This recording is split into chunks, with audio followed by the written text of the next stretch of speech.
దేవాలయంలో తెర పైనుంచి కిందికి చినిగిపోయింది. అంటే దేవునికి రావటానికి నీకు ఎలాంటి ఆటంకము లేదు. ఈ లోకంలో పుట్టిన ప్రతి మనిషి కూడా సృష్టికర్తని దేవుని దగ్గర రావటానికి ఎలాంటి అడ్డుతెరలు లేవండి. ఆ అడ్డుతెర ప్రభువైన యేసుక్రీస్తు మరణము ద్వారా ఏమైంది? అడ్డుతెర తొలగింపబడింది.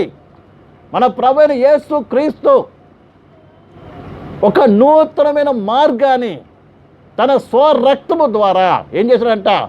ప్రతిష్ఠించాడు. ఒక నూతన మార్గాన్ని తెరిచాడు. ప్రియమైన బిడ్డలారా, ఈ విషయాన్ని బాగా అర్థం చేసుకోవాలి.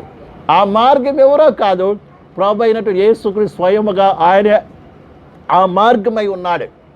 అందుకే యేసు ప్రభు చెప్పాడు ఏమని? నేనే అన్నమాట.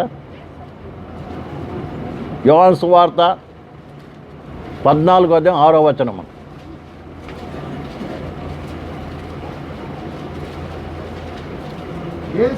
యేసు నేనే మార్గమును సత్యమును జీవమునై ఉన్నాను. ఏమన్నాడు యేసయ్య? నేనే మార్గమును సత్యమును జీవమునై ఉన్నాను. నా ద్వారా తప్ప ఏ ఒక్కరు ఏం చేయరంట? తండ్రి యొద్దకు రారండి. తండ్రి అంటే సృష్టికర్త దేవుని యొద్దకు వెళ్ళాలంటే యేసుక్రీస్తు మాత్రమే మార్గము. ఎలాంటి అడ్డు లేదండి. నువ్వు యేసుని విశ్వాసం ఉంచి నీ పాపాలు ఒప్పుకొని మారు మనసు పొందితే చాలు, నీవు ఆ మార్గంలో ఏం చేయగలవు? నడవగలవు. యేసయ్య మార్గం నడవాలంటే ఏం కావాలి? నూతన మనసు పొందుకోవాలి.